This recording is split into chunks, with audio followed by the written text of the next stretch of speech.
क्या आप भी मेटा ऐड के ऊपर ई कॉमर्स से ऐड रन करते हो और आपका सेल्स यहाँ पे नहीं आ रहा, आप पैसे लगा रहे हो बट यहाँ पे आपका हाई आरओआई नहीं जा रहा है, तो ये वीडियो आपके लिए। बिकॉज आज की वीडियो में मैं आपको बताने वाला हूँ कि हम कम बजट लगा के यहाँ पे हाई सेल्स कैसे जनरेट कर सकते हैं जिससे हमारा आरओआई हाई हो जाए। तो मैं आज की वीडियो में आपको यही बताऊंगा कि एक high profitable and high ROI e commerce ad setup कैसे कर सकते हैं ऑन फेसबुक ऐड। तो इस वीडियो को बिल्कुल भी स्किप मत करना। अगर आप भी चाहते हो कि कम बजट लगा के ज़्यादा से ज़्यादा सेल्स इंक्रीज करना, तो ये वीडियो आप सभी के लिए बहुत ज़्यादा इंपॉर्टेंट होने वाली है, क्योंकि फेसबुक यहाँ पे इतना ज़्यादा अपडेट हो चुका है, इतना ज़्यादा एडवांस हो चुका है कि अगर आपको इन अपडेट के बारे में नहीं पता तो आप चाहे लीड जनरेट कर रहे हो या फिर आप यहाँ पे सेल्स जनरेट कर रहे हो, आप यहाँ पे स्केल आउट नहीं कर पाओगे, आपका आरओआई डाउन जाएगा एंड यहाँ पे आप पैसे लगाओगे बट आपको सेल्स उस अकॉर्डिंग को देखने को नहीं मिलेगी। बट फेसबुक ऐसा नहीं है कि अपडेट के बाद उसने अपना जो बजट है या सीपीसी हाई हो गया, नहीं, और कम हो चुका है। कि अगर आप ई कॉमर्स एड रन कर रहे हो या फिर लीड जनरेशन एड रन कर रहे हो तो यहाँ पे बहुत ज़्यादा इंपॉर्टेंट हो गई है टारगेटिंग। कि टारगेटिंग अगर आप सही तरीके से नहीं करोगे तो आपका पैसा बर्न होगा, आपको वही सेल जो 50 या 100 रुपए में आनी थी वही सेल्स आपको 500 रुपए में भी आने लग जाएगी। तो आपको करना क्या है, सबसे पहले आपको अपना जो मेटा ऐड डैशबोर्ड है इसे ओपन कर लेना है। जैसे देख सकते हैं यहाँ पे हमने ओपन कर लिया है और यहाँ पे हम स्क्रैच से बनाएंगे कि ई कॉमर्स ऐड हम कैसे क्रिएट करने वाले हैं। तो सबसे पहले आपको यहाँ पे क्रिएट वाले बटन पे आ जाना है। जब आप क्रिएट वाले बटन पे आओगे तो यहाँ पे ऑब्जेक्टिव्स में हमें क्या करना है, सेल्स पे क्लिक करना है और सेल्स पे क्लिक करके कंटिन्यू वाले बटन पे क्लिक कर लेना है। ठीक है, जैसे हम कंटिन्यू वाले बटन पे क्लिक करेंगे इसके बाद ये हमारा रेंडिंग हो जाएगा। आफ्टर दैट देख सकते हैं यहाँ पे हम नीचे आएंगे, नीचे आने के बाद सबसे पहले आता है हमारा ऑप्शन बजट। ठीक है, कि यहाँ पे जब हम किसी भी टाइप्स का एड रन करते हैं तो बजट्स यहाँ पे सिलेक्ट करना बहुत इंपॉर्टेंट होता है कि हम यहाँ पे जो फेसबुक को बजट दे रहे हैं वो किस अकॉर्डिंग दे रहे हैं, या तो हम एवीओ के थ्रू देंगे या सीवीओ के थ्रू देंगे। ठीक है, बट जब हम ई कॉमर्स एड रन करते हैं तो यहाँ पे ज़्यादा से ज़्यादा कोशिश हमें ये करनी चाहिए कि यहाँ पे जो हम ऐड रन करें वो सीवीओ के अकॉर्डिंग रन करें, मतलब कैंपेन बजट ऑप्टिमाइजेशन। मतलब फर्स्ट वाला ऑप्शन आपको सिलेक्ट करना है। जब आप फर्स्ट वाला ऑप्शन सिलेक्ट करके ई कॉमर्स ऐड रन करते हो तो आप खुद देखोगे कि यहाँ पे आपका जो सीपीसी है वो डाउन हो जाएगा और सेल्स हाई जनरेट होनी स्टार्ट हो जाएगी। आप यहाँ पे देख सकते हो automatically distribute your budget to the best opportunity across your campaign also known as advantage plus campaign budget about a campaign budget, मतलब जान सकते हो ये सारी चीजें। तो इसका मतलब आपको समझ में भी आ गया होगा कि आप जब सीवीओ कैंपेन रन करते हो तो ये क्या करता है कि आपके बजट को यहाँ पे कैटेगराइज कर देता है। आप चाहे इसमें 10 एड सेट बनाओ या 10 या 20 यहाँ पे ऐड बनाओ, ठीक है, आपको प्रॉब्लम नहीं, आपको यहाँ पे टेंशन नहीं लेना कि आपका बजट कहाँ पे कितना लग रहा है, वो सब कुछ हैंडल फेसबुक करेगा। तो अब जैसे एआई बिल्ड हो चुका है तो एआई के अकॉर्डिंग ही आपको यहाँ पे ऐड बनानी होगी। तो यहाँ पे अब जब हम यहाँ पे बजट सिलेक्शन कर लेंगे तो बजट आपका पर डे का जो भी हो आपको यहाँ पे सेट कर लेना। जैसे मान लेते हैं एक स्मॉल बजट में भी अगर हम रन करना चाहें, जब यहाँ पे हम सीवीओ कैंपेन को सिलेक्ट कर लेते हैं तो यहाँ पे हमें अपने बजट को डिसाइड करना है। तो बजट को डिसाइड हम यहाँ पे कर लेते हैं, जैसे 1000 रुपीज पर डे लगा रहे हैं तो यहाँ पे मैं एक्सेप्ट कर सकता हूँ कि यस 1000 रुपीज अगर मैं लगा रहा हूँ तो 1000 रुपीज में एटलीस्ट मेरे पास 5 से 10 सेल आराम से आ जाएगी। तो आगे अब करना क्या है, तो सिर्फ यहाँ पे बजट सेट करने से नहीं होगा कि 10 सेल आपको आ जाएगी। अब आपको यहाँ पे करना सिंपल सा है, नेक्स्ट वाले बटन पे क्लिक कर लेना है। जब आप नेक्स्ट वाले बटन पे क्लिक करते हो तब आप पहुंच जाते हो एड सेट के सेक्शन पे। यहीं से हमारा गेम चालू होता है और यहीं से आपका गेम चेंज होगा और यहीं से आपकी जो सेल्स है डिपेंड करेगी कि वो हाई जाएगी या लो जाएगी। तो सबसे पहले आपको क्या करना है, जैसे देख सकते हो कन्वर्जन लोकेशन आ रहा है कॉल्स, तो इस पे क्लिक कर लेना है एंड यहाँ पे हमें सिलेक्ट करना है वेबसाइट। ठीक है, तो वेबसाइट पे हम क्लिक कर लेंगे। वेबसाइट पे जब हम क्लिक करेंगे इसके बाद देख सकते हैं यहाँ पे आ रहा है परफॉर्मेंस गोल। ठीक है, अब आपको करना है मैक्सिमाइज नंबर ऑफ कन्वर्जन आ रहा है एंड नीचे अगर आप देखोगे तो नीचे बहुत सारे ऑप्शंस देखने को मिल रहे हैं। ठीक है, तो यहाँ पे हम जो रखेंगे maximise number of a conversion ही रखेंगे। नीचे आएंगे, नीचे आने के बाद देख सकते हैं यहाँ पे आ रहा है क्रिएट डाटा सेट। ठीक है, अगर आपने जो है यहाँ पे ऐड बना रहे हो और पिक्सल सेटअप नहीं किया है तो मैं तो आपको डायरेक्टली यहाँ पे मना कर दूंगा कि बिल्कुल आप ऐड रन मत करिए सेल से रिलेटेड जब तक आप अपना पिक्सल सेटअप ना कर लो। तो इसके लिए आपको करना क्या है, सिंपल सा आपको क्रिएट ए डाटा सेट पे क्लिक करना है। ठीक है, जब आप क्रिएटेड डाटा सेट पे क्लिक करते हो तब आपको इस तरीके का एक पॉपअप देखने को मिलता है। ठीक है, आप चाहो तो यहाँ से भी अपना जो पिक्सल है वो क्रिएट कर सकते हो, और अगर आप चाहो तो यहाँ से भी पिक्सल क्रिएट कर सकते हो। जैसे मैं यहाँ पे ओपन कर देता हूँ, यहाँ पे देख सकते हो जब आप क्लिक करते हो डाटा एड सेट पे तो कुछ इस तरीके का पॉपअप आपको देखने को मिलता है। तो आप चाहो तो यहाँ से भी जो अपना पिक्सल है वो इंस्टॉल कर सकते हो। और दूसरा ऑप्शन होता है, आप यहाँ पे आओगे अपने डैशबोर्ड पे, एंड डैशबोर्ड पे आने के बाद इवेंट्स मैनेजर पे क्लिक करोगे। जब आप इवेंट्स मैनेजर पे क्लिक करते हो तो आपके सामने यहाँ से भी आप पिक्सल क्रिएट कर सकते हो। अब आपको करना क्या है, जब आप इवेंट मैनेजर पे फर्स्ट टाइम क्लिक करोगे तो कुछ इस तरीके का डैशबोर्ड देखने को मिलेगा। आपको कनेक्ट डाटा पे क्लिक करना है, एंड यहाँ पे जैसे कि हमें वेबसाइट से कनेक्ट करना है, अगर आपको ऐप से कनेक्ट करना है, सीआरएम से करना है, मैसेज से करना है, तो जिससे भी कनेक्ट करना है वो कर सकते हो। फिलहाल के लिए अभी सॉरी वेब से कनेक्ट करेंगे तो वेब पे क्लिक करेंगे एंड नेक्स्ट वाले बटन पे क्लिक कर लेंगे। ठीक है, जैसे हम नेक्स्ट वाले बटन पे क्लिक करेंगे तो देख सकते हो सेम पॉपअप यहाँ पे भी आ गया और यहाँ पे भी आ गया। ठीक है, तो यहाँ पे वेब का ऑप्शन इसलिए नहीं आया क्योंकि हमने स्टार्टिंग में ही वेब सिलेक्ट कर लिया था। अब यहाँ पे आपको क्या करना है, यहाँ पे पिक्सल का नाम रख लेना है। तो पिक्सल का नाम जैसे मैं रख लेता हूँ, न्यू मैंने यहाँ पे रख दिया, न्यू टेस्ट। ठीक है, ये मैंने अपने अकॉर्डिंग रखा है, आप चाहो तो अपने अकॉर्डिंग सेट कर सकते हो। इसके बाद देख सकते हो कैटेगरीज भी है। कैटेगरीज आप पे डिपेंड करता है, अगर आप प्रोडक्ट से रिलेटेड कुछ भी सेल करते हो तो आप इसे सिलेक्ट नहीं करोगे, बट यहाँ पे अगर आप इकोनॉमिक से रिलेटेड कुछ भी अगर यहाँ पे रन करना चाह रहे हो तो ये सिलेक्ट करना पड़ेगा आपको। दूसरा फाइनेंशियल, हेल्थ हो गया एंड नेशनलिटी हो गया। इसके नीचे देख सकते हो पॉलिटिक्स हो गया, रेस हो गया, रिलीजन हो गया, सेक्सुअलिटी हो गया और ट्रेड यूनियन हो गया। तो इस टाइप्स का अगर आप ऐड रन कर रहे हो तो आपको ये जो है सिलेक्ट करना मैंडेटरी है पिक्सल के लिए। अगर आप ये सिलेक्ट नहीं करते हो तो आपको इशू ये देखने को मिलेगा कि आपकी ऐड जो है बार बार रिजेक्ट हो रही है या फिर ऐड रन भी हो रही है, बट आपको यहाँ पे लीड्स नहीं आएगी। ठीक है, क्वालिटी ऑफ लीड्स नहीं आएगी। तो ये सारी चीजें आपको जरूर देखनी है। तो मेरा इन सब में से कुछ भी नहीं है तो मैं इसे स्किप करूंगा और यहाँ पे क्रिएट वाले बटन पे क्लिक कर लूंगा। जैसे ही मैं क्रिएट वाले बटन पे क्लिक करूंगा मेरे को थोड़ा सा वेट करना होगा क्योंकि ये लोडिंग टाइम लेगा थोड़ा। इसके बाद ये मुझसे पूछ रहा है yes start sending events on Meta और return to creating your ad set. ठीक है, तो यस मैं यहाँ पे क्या करूंगा, return to creating your ad set पे आ जाऊंगा। जैसे ही मैं आऊंगा देख सकते हो यहाँ पे मेरा जो एक पिक्सल है वो क्रिएट हो चुका है। देख सकते हो न्यू टेस्ट करके आ रहा है और ये पिक्सल क्रिएट हो चुका है। जैसे ही मैं इस पे क्लिक करूंगा, इस पे क्लिक करने के बाद देख सकते हो मेरा यहाँ पे इवेंट आ गया है। इवेंट पे मैं क्लिक करूंगा, इवेंट में देख सकते हो बहुत सारे इवेंट्स हैं। तो मैं यहाँ पे परचेस वाले इवेंट को सिलेक्ट कर लूंगा। ठीक है, अगर आपको पिक्सल क्रिएट करना नहीं आता है, पिक्सल सेटअप नहीं आता है, तो ऑलरेडी मैंने बना रखी है वीडियोस, उसके ऊपर प्लेलिस्ट में जाके आप सर्च कर सकते हैं। आना है, नीचे आने के बाद देख सकते हैं यहाँ पे डायनेमिक आ रहा है, तो डायनेमिक क्रिएटिव हम नहीं कर रहे। हम नीचे आएंगे डायरेक्टली बजट वाले सेक्शन पे। तो बजट वाला सेक्शन हमने ऑलरेडी सीबीओ सिलेक्ट कर लिया है, तो हमें और कोई चीज ऐड ऑन करने की जरूरत नहीं है।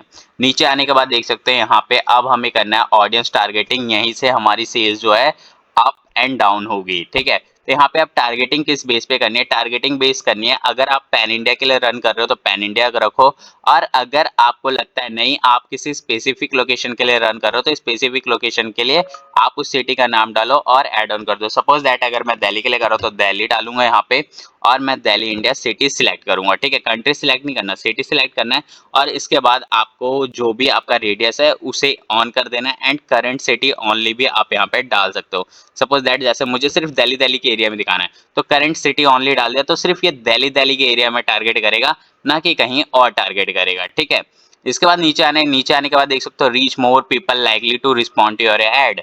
अगर आप स्पेसिफिक लोकेशन के लिए यहाँ पे रन कर रहे हो तो आपको ये पता ही होगा कि यस मेरा जो डिलीवरी का एरिया है वो सिर्फ दिल्ली तक है, तो आप रीच वाले ऑप्शन को अनटिक कर दोगे। इसका मतलब ये होता है कि जो दिल्ली का एरिया है उसके आसपास के और भी एरिया है तो उसे भी आपकी ऐड दिखेगी, बट जब आप इसे अनटिक कर देते हो तो उसके आसपास के एरिया में वो ऐड नहीं दिखती है। बट हाँ 98% चांसेस होते हैं कि नहीं दिखेगी, 2% चांसेस फिर भी होता है कि दिख सकती है। ठीक है, एंड नीचे आओगे, नीचे आने के बाद देख सकते हैं यहाँ पे आ रहा है शो मोर कंट्रोल, इस पे क्लिक करना है एंड यहाँ पे आपको एज सिलेक्ट करनी है।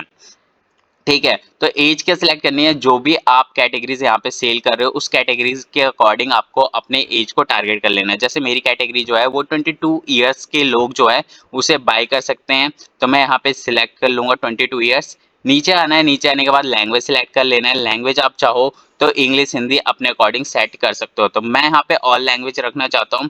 एंड इसके बाद नीचे आऊंगा मैं। नीचे आने के बाद देख सकते हो यहाँ पे शो सेटिंग का ऑप्शन देखने को मिल रहा है। शो सेटिंग वाले बटन पे क्लिक करना है एंड यहाँ पे देख सकते हो पहला आ रहा है इंक्लूड दिस कस्टम ऑडियंस। तो हमने यहाँ पे कोई कस्टम ऑडियंस नहीं बना रखी है, अगर आपने बना रखी है तो यहीं से ऐड ऑन कर सकते हो, ठीक है। और अगर आपने कोई सेव ऑडियंस बना रखी है तो यूज सेव ऑडियंस पे क्लिक करोगे एंड क्लिक करके यहाँ पे जो भी ऑडियंस बना रखी होगी वो लिस्ट आ जाएगी, उससे सिलेक्ट करोगे, वो ऑडियंस ऑलरेडी यहाँ पे सिलेक्ट हो जाएगी, ठीक है। तो फिलहाल तो हम यहाँ पे एक न्यू ऑडियंस क्रिएट कर रहे हैं। तो यहाँ पे हमें करना क्या है, पहले तो एज हमने सिलेक्ट कर लिया, तो एज मैं यहाँ पे सेट कर देता हूँ 22 से लेके अगर यहाँ पे 50 प्लस तक के ऑडियंस जो है मेरे प्रोडक्ट्स को बाय कर सकते हैं, और यही मेरे ऑडियंस भी हैं, ठीक है।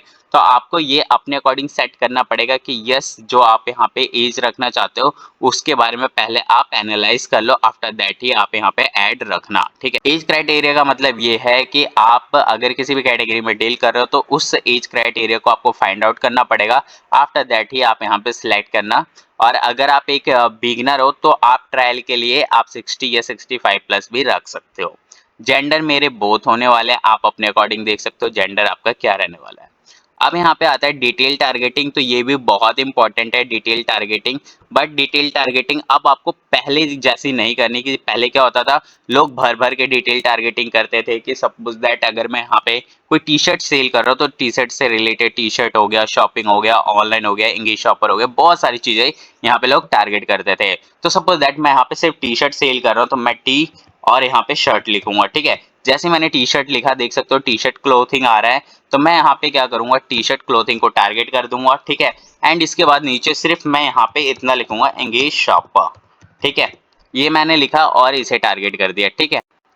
बस अगर मैं सिर्फ इतना टारगेट कर रहा हूँ, इतना टारगेट करने के बाद अगर मैं ये ऐड रन कर देता हूँ तो यकीन मानिए 2 से 3 दिन बाद मुझे जो यहाँ पे रिजल्ट देखने को मिलेगा वो बहुत ज्यादा प्रॉफिटेबल एंड हाई आरओआई मिलेगा। ऐसा मैं यूं इसलिए बोल रहा हूँ क्योंकि फेसबुक का जो एल्गोरिथम है ना वो प्रॉपर तरीके से चेंज हो गया। आप जितना ज्यादा डिटेल टारगेटिंग करोगे, जितना ज्यादा नैरो टारगेटिंग करोगे, जो यहाँ पे फेसबुक का एल्गोरिदम है ये आपको पता है कि अब ये एआई के अकॉर्डिंग वर्क करता है, ठीक है। तो अब जब ज्यादा डीप में जाके किसी भी चीज को टारगेट करते हो तो ये होता ये है कि जो इसका एल्गोरिदम है वो थोड़ा कंफ्यूज हो जाता है, आफ्टर दैट वो वर्क नहीं कर पाता है प्रॉपरली, और जिसके वजह से आपको थोड़ा टाइम लग जाता है अपने आप को स्केल आउट करने को, अपने सेल्स को ज्यादा इंक्रीज करने के लिए, ठीक है। बट आप जब यहाँ पे शॉर्ट टारगेटिंग करते हो तो कोशिश ये होता है, मतलब ब्रॉड टारगेटिंग करते हो तो होता ये है कि जो एआई है, एआई एल्गोरिदम है, वो अच्छे से समझ पाता है कि बेसिकली आपको चाहिए क्या, ठीक है। अब यहाँ पे अगर आपको लगता है कि नहीं ये थोड़ा लग रहा है कि नहीं हो पाएगा तो आप एक चीज और ऐड ऑन कर सकते हो, ऑनलाइन शॉपिंग आप डाल सकते हो, ठीक है। जब आप ऑनलाइन शॉपिंग डाल देते हो तो ये पूरे तरीके से कंप्लीट आपका टारगेटिंग हो चुका है, ठीक है। नीचे आने के बाद प्लेसमेंट आपको जरूर सेटअप करना है। प्लेसमेंट सेटअप में आपको क्या करना है, अकाउंट कंट्रोल आ रहा है तो यहाँ पे क्लिक करेंगे, एडिट प्लेसमेंट कंट्रोल पे क्लिक करेंगे। इसके बाद देख सकते हो यहाँ पे आ रहा है my business can only advertise on a specific placement, तो इस पे क्लिक कर लेना है। इसके बाद देख सकते हो ऑडियंस नेटवर्क को हम हटा देंगे यहाँ पे, और यहाँ पे बस इतना ही रखेंगे, ठीक है, और कंफर्म कर देंगे। जैसे मैं यहाँ पे कंफर्म करूंगा ये देख सकते हो मेरा प्लेसमेंट यहाँ पे कंफर्म हो गया। सो मोर सेटिंग पे आएंगे, यहाँ पे हम एक बार दोबारा से क्लिक करेंगे और यहाँ से हम थ्रेड्स को, ऑडियंस नेटवर्क को और मैसेंजर को इन्हें रिमूव कर देंगे। मतलब यहाँ पे जो हम ई कॉमर्स ऐड रन कर रहे हैं वो सिर्फ फेसबुक और इंस्टाग्राम पे रन करेंगे, इसके अलावा कहीं और रन नहीं करेंगे। इसके बाद देख सकते हो नीचे आ रहा है allow limited spending to exclude placement, 5% आ रहा है, इसे हम अनटिक कर देंगे, ठीक है। नेक्स्ट वाले बटन पे क्लिक कर लेंगे हम यहाँ पे। नेक्स्ट वाले बटन पे क्लिक करके यहाँ पे हम ऐड प्रीव्यू को ऑन कर देंगे। इसके बाद देख सकते हो ऑलरेडी मेरा जो यहाँ पे पेजेस है फेसबुक और इंस्टाग्राम के वो आइडेंटिफाई हो चुके हैं। नीचे आएंगे, नीचे आने के बाद देख सकते हो ऐड ए प्रोडक्ट का ऑप्शन देखने को मिल रहा है, तो आप यहीं से प्रोडक्ट ऐड ऑन कर सकते हो, वरना आप इसे रिमाइंड में लेटर भी कर सकते हो, ठीक है। एंड इसे हम यहाँ पे कट कर देते हैं। एडवांटेज प्लस कैटलॉग एड्स नहीं आ रहा है, इसके ऊपर मैं एक अलग से वीडियो बनाऊंगा कि ये सेक्शन कब एनेबल होता है कब डिसेबल होता है। ये आपका मेरा एनेबल इसलिए नहीं है बिकॉज ऑफ मेरा ई कॉमर्स मैनेजर सेटअप यहाँ पे नहीं है, तो इसके ऊपर भी मैं आपको वीडियो बनाऊं, इसके ऊपर भी मैं वीडियो बनाऊंगा। तो यहाँ पे देख सकते हो एडवांटेज प्लस कैटलॉग ऐड देखने को मिल रहा है। ये मेरा डिसेबल है बिकॉज मेरा यहाँ पे जो फेसबुक का जो ई कॉमर्स मैनेजर है और मेरा जो शॉपिफाई का मैनेजर है उसे मैंने इंटरकनेक्ट नहीं कर रखा है, इसलिए ऐसा दिख रहा है। ठीक है, जब आप इसे सेटअप कर दोगे तो ये यहाँ पे इनेबल ही दिखेगा, तो इसके ऊपर भी मैं वीडियो बना दूंगा। नीचे आने के बाद देख सकते हो यहाँ पे सिंगल इमेज और वीडियो आ रहा है, क्राउजल आ रहा है। यहाँ पे देख सकते हो सेकंड ऑप्शन देखने को मिल रहा है एडवांटेज प्लस कैटलॉग ऐड। ये मेरा कनेक्टेड नहीं है, इस वजह से ये डिसेबल दिख रहा है।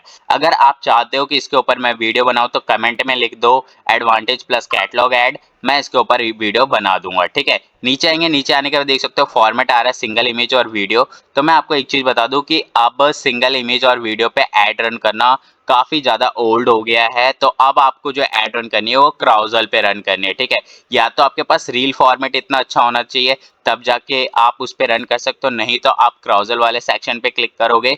एंड मल्टी एडवर्टाइजर एड्स है, इसे बिल्कुल टिक रखना। इससे होता क्या है कि आपका जो क्रिएटिव है या फिर आपका जो ऐड है वो ज़्यादा से ज़्यादा लोगों के पास जाता है, जिससे सेल्स आने के चांसेस भी इंक्रीज होते हैं। नीचे आने के बाद देख सकते हो यहाँ पे डेस्टिनेशन आ रहा है, तो डेस्टिनेशन में वेबसाइट ही आपको रखना है। ठीक है, और यहीं पे आप देख सकते हो वेबसाइट यूआरएल डाल देना है। बट यहाँ पे मैं रिकमेंड करूंगा कि वेबसाइट यूआरएल को आप स्किप करके यहाँ पे शॉप पेज जो है, सपोज दैट जैसे मेरा ये है, ठीक है, तो यहाँ पे मान लेते हैं जो मेरा शॉप पेज है वो कुछ इस तरीके से है, तो मैंने ये डाल सकता हूँ। ठीक है, इससे होता ये है कि यूजर जब भी आपके ऐड पे क्लिक करेगा वो जो ड्राइव करेगा वो डायरेक्टली इस वाले पेज पे ड्राइव करेगा, ना कि होम पेज पे। ठीक है, और ई कॉमर्स में इंपॉर्टेंट भी यही होता है कि आप होम पेज पे ना ले जाके आप अपने डायरेक्टली शॉप पेज पे लेके जाओ, जहाँ पे आपके सारे आर्टिकल्स अवेलेबल है या सारे कलेक्शंस अवेलेबल है। उससे ये बेनिफिट होता है कि यूजर जो है कंफ्यूज नहीं होता और उसके लिए इजी टू यूज हो जाता है फाइंड आउट करना कि उसे कौन सा प्रोडक्ट चाहिए और कौन सा नहीं चाहिए। साथ ही साथ उन्हें मल्टीपल सिलेक्शंस एंड ऑप्शंस मिल जाते हैं, जिससे आपका प्रोडक्ट का जो बाइंग रेटिंग होता है वो हाई हो जाता है। ठीक है, नीचे आने के बाद देख सकते हो यहाँ पे ऐड क्रिएटिव का ऑप्शन देखने को मिल रहा है। ऐड कार्ड पे क्लिक करके आप यहाँ पे 10 इमेजेस अपलोड कर सकते हो। अगर मैं यहाँ पे ऐड इमेज कार्ड पे क्लिक करूंगा तो देख सकते हो ऑलरेडी मेरे पास इमेजेस देखने को मिल रही है, तो मैं यहाँ पे 2 से 3 इमेजेस ले लेता हूँ फिलहाल के लिए। ये मैं सिर्फ डेमो पर्पज से समझा रहा हूँ, इसलिए मैंने यहाँ पे रैंडमली कोई इमेजेस ले ली है। एंड इसके बाद आपको हेडलाइंस ऐड ऑन कर देनी है। हेडलाइन में आप कोशिश ये करना कि जो भी प्रोडक्ट है उस प्रोडक्ट का टाइटल डालना, ये बहुत ज़्यादा इंपॉर्टेंट होता है फॉर सेलिंग पर्पज। ठीक है, यूआरएल में आप ये कर सकते हो कि डायरेक्टली जो भी प्रोडक्ट ऐड ऑन कर रहे हो उस प्रोडक्ट का डायरेक्टली आप लिंक डाल दो, ताकि यूजर अगर जो भी प्रोडक्ट देख रहा है उस पर जब वो क्लिक करे तो वो डायरेक्टली आपके शॉप पेज पे भी ना जाए, वो directly add to cart page पे जाए। ठीक है, तो ऐसा करने से ये होगा कि आप यूजर जो है कहीं और नहीं जाएगा, वो डायरेक्टली क्लिक करेगा, ऐड टू कार्ट करेगा एंड बाय कर लेगा। ठीक है, तो उसके लिए प्रोसेस सिर्फ 2 से 3 स्टेप का रहेगा, इससे ज्यादा नहीं रहेगा। साथ ही साथ मैं आपको बता दूं कि यहाँ पे आप जो पेमेंट गेटवे लगाते हो, इसके लिए आप या तो किसी थर्ड पार्टी प्लेटफॉर्म का यूज कर लो जो इंस्टेंट चेकआउट देता है, या फिर आप रेजर पे यूज करते हो तो रेजर पे का मैजिक चेकआउट पेज भी आप यूज कर सकते हो, जो काफी इंस्टेंट वर्क करता है। मतलब क्लिक करते ही आपका जो पेमेंट गेटवे ओपन हो जाता है एंड नंबर से वेरीफाई करने के बाद आप पेमेंट कर सकते हो, उसे एड्रेस डालने की भी जरूरत नहीं है। आपको प्राइमरी टेक्स्ट डालना है। प्राइमरी टेक्स्ट आपको कुछ हुक लाइंस डालना है, जैसे कि अपग्रेड योर फैशन, या upgrade your T shirt fashion, या upgrade your like summer selection. ये डाल के फिर उसके बाद आपको सिर्फ 2 से 3 लाइन लिखनी है, वो भी बुलेट लाइन लिखनी है, जैसे free delivery, first purchase on 10% 15% of. And third one में आपको लिखना है लाइक कोम्बो से रिलेटेड आप लिख सकते हो, या फिर आप कोई और ऑफर्स दे रहे हो तो वो लिख दो एंड नीचे शॉप नाउ लिख दो, दैट्स इट। इसके अलावा आपको ज्यादा नहीं लिखना प्राइमरी टेक्स्ट में। ठीक है, यहाँ पे कॉल टू एक्शन बटन आ रहा है, तो यहाँ पे क्लिक करके जब आप यहाँ पे कॉल टू एक्शन बटन पे आते हो तो कोशिश ये करना कि आप यहाँ पे शॉप नाउ बटन रखो, क्योंकि इसका सीटीआर जो है काफी अच्छा माना जाता है। ठीक है, इसके बाद नीचे आने के बाद आपको यहाँ पे देख लेना है कि आपका पिक्सल ग्रीन होना चाहिए, मतलब आपका पिक्सल एक्टिवेट होना चाहिए। तो आपके सामने ही मैंने रैंडमली यहाँ पे एक पिक्सल बनाया था, इसलिए ये रेड आ रहा है। बट जैसे ही ये पिक्सल कोड जो मेरा यहाँ पे जनरेट हुआ है, ठीक है, मैं दिखा देता हूँ। यहाँ पे आते हैं और इसे रिफ्रेश कर लेते हैं एक बार, क्योंकि ऑलरेडी मेरा यहाँ पे पिक्सल तो बन चुका है। तो यहाँ पे रिफ्लेक्ट हो जाना चाहिए। ये देख सकते हो मेरा पिक्सल ऑलरेडी यहाँ पे बना हुआ है जो हमने बनाया था यहाँ पे। यहाँ पे जब हम आएंगे, यहाँ पे आने के बाद आपको क्या करना है, सेटअप मेटा पिक्सल पे क्लिक कर लेना है। इस पे जब आप क्लिक करते हो इसके बाद देख सकते हो add Meta pixel code to website yourself आ रहा है, यस। नेक्स्ट वाले बटन पे क्लिक करेंगे, कॉपी कोड करेंगे और इसे पेस्ट कहाँ करना है, इसे पेस्ट करना है हेडर में। सपोज दैट मैं यहाँ पे कोई साइट ले लेता हूँ, बाय ऑनलाइन, मैं कोई साइट ओपन कर लेता हूँ। यहाँ पे टी शर्ट कर रहे थे तो टी शर्ट से ही रिलेटेड हम देखते हैं। टी शर्ट से रिलेटेड देख सकते हो ऑलरेडी यहाँ पे ऑल इतनी सारी साइट्स चल रही है। तो मैं यहाँ पे मान लेते हैं ये आ रहा है ट्रिप पीआर, इस साइट को मैं यहाँ पे ओपन करता हूँ एंड कंट्रोल यू करना है। मैं आपको सिर्फ यहाँ पे समझाने के पर्पज से ऐसा कर रहा हूँ। जो यहाँ पे हमने कोड कॉपी किया है, ठीक है, इस कॉपी को कोड करके आपको अपने डेवलपर को देना है, उसे बोलना है कि इसे आपको हेड में लगा देना है, मतलब यहाँ पे, ठीक है, ये वाला जो सेक्शन देखने को मिल रहा है ना, ये वाला, ठीक है, इसके नीचे आपको उसे पेस्ट कर देना है। जब आप इसे उसके नीचे पेस्ट कर देते हो तो आपका पिक्सल यहाँ पे जो है इंटीग्रेट हो जाता है। इंटीग्रेट होने के बाद आप देखोगे कि ऑलरेडी यहाँ पे आपका पिक्सल देखने को मिल जाएगा। जब आप पेस्ट कर दोगे इसके बाद देख सकते हो थर्ड ऑप्शन आता है turn on automatic advance matching. तो ये इसे भी आपको ऑन कर लेना है। इससे बेनिफिट ये होता है कि एडवांस मैचिंग होना स्टार्ट हो जाता है, तो कई टारगेटिंग जो है यहाँ पे फेसबुक खुद ही कर लेता है आपको, अगर आप उसे जैसे कि इवेंट क्रिएट ना भी करो तो भी ये टारगेट हो जाएगा। तो देख सकते हो ऑलरेडी मेरे इतने सारे पिक्सल सेटअप बने हुए ऑलरेडी। तो यहाँ पे देख सकते हो जैसे न्यू टेस्ट मैंने बनाया है, तो यहाँ पे देख सकते हो अभी ऐसा आ रहा है क्योंकि मैंने अभी भी पिक्सल कोड जो है अपने साइट पे इनरोल नहीं किया है। तो मैंने आपको बता दिया कि पिक्सल कोड को कैसे वहाँ पे ऐड ऑन करना है। अगर फिर भी कोई इशू आता है आपको पिक्सल को सेटअप करने में तो आप मुझे कमेंट कर सकते हो सेटअप पिक्सल, मैं आपको उसी टाइम पे बता दूंगा कि कैसे उसे सेटअप करना है। एंड दिए गए नंबर पे आप चाहो तो व्हाट्सअप कर सकते हो मुझे एंड हमारी कंसल्टेंसी इनरोल कर सकते हो। या फिर अगर आप स्टार्टअप कंपनी हो और फर्स्ट टाइम ई कॉमर्स एड रन करना चाह रहे हो और आप चाहते हो कि कोई ऐसी डिजिटल मार्केटिंग एजेंसी हो जो आपके लिए एड रन करे, तो भी आप हमारी मार्केटिंग एजेंसी से हमारा जो मार्केटिंग सर्विसेज है उसे इनरोल कर सकते हो विथ अफोर्डेबल प्राइस। और अभी अगर आप इनरोल करते हो तो 10% ऑफ भी दे रहे हैं। साथ ही साथ अगर आपको फेसबुक ऐड सीखना है, कंप्लीट फेसबुक ऐड कोर्स, तो भी आप दिए गए नंबर पे व्हाट्सअप कर सकते हो एंड हमारे कोर्स को इनरोल कर सकते हो। आई होप सो कि वीडियो पसंद आई होगी and thanks for watching this video.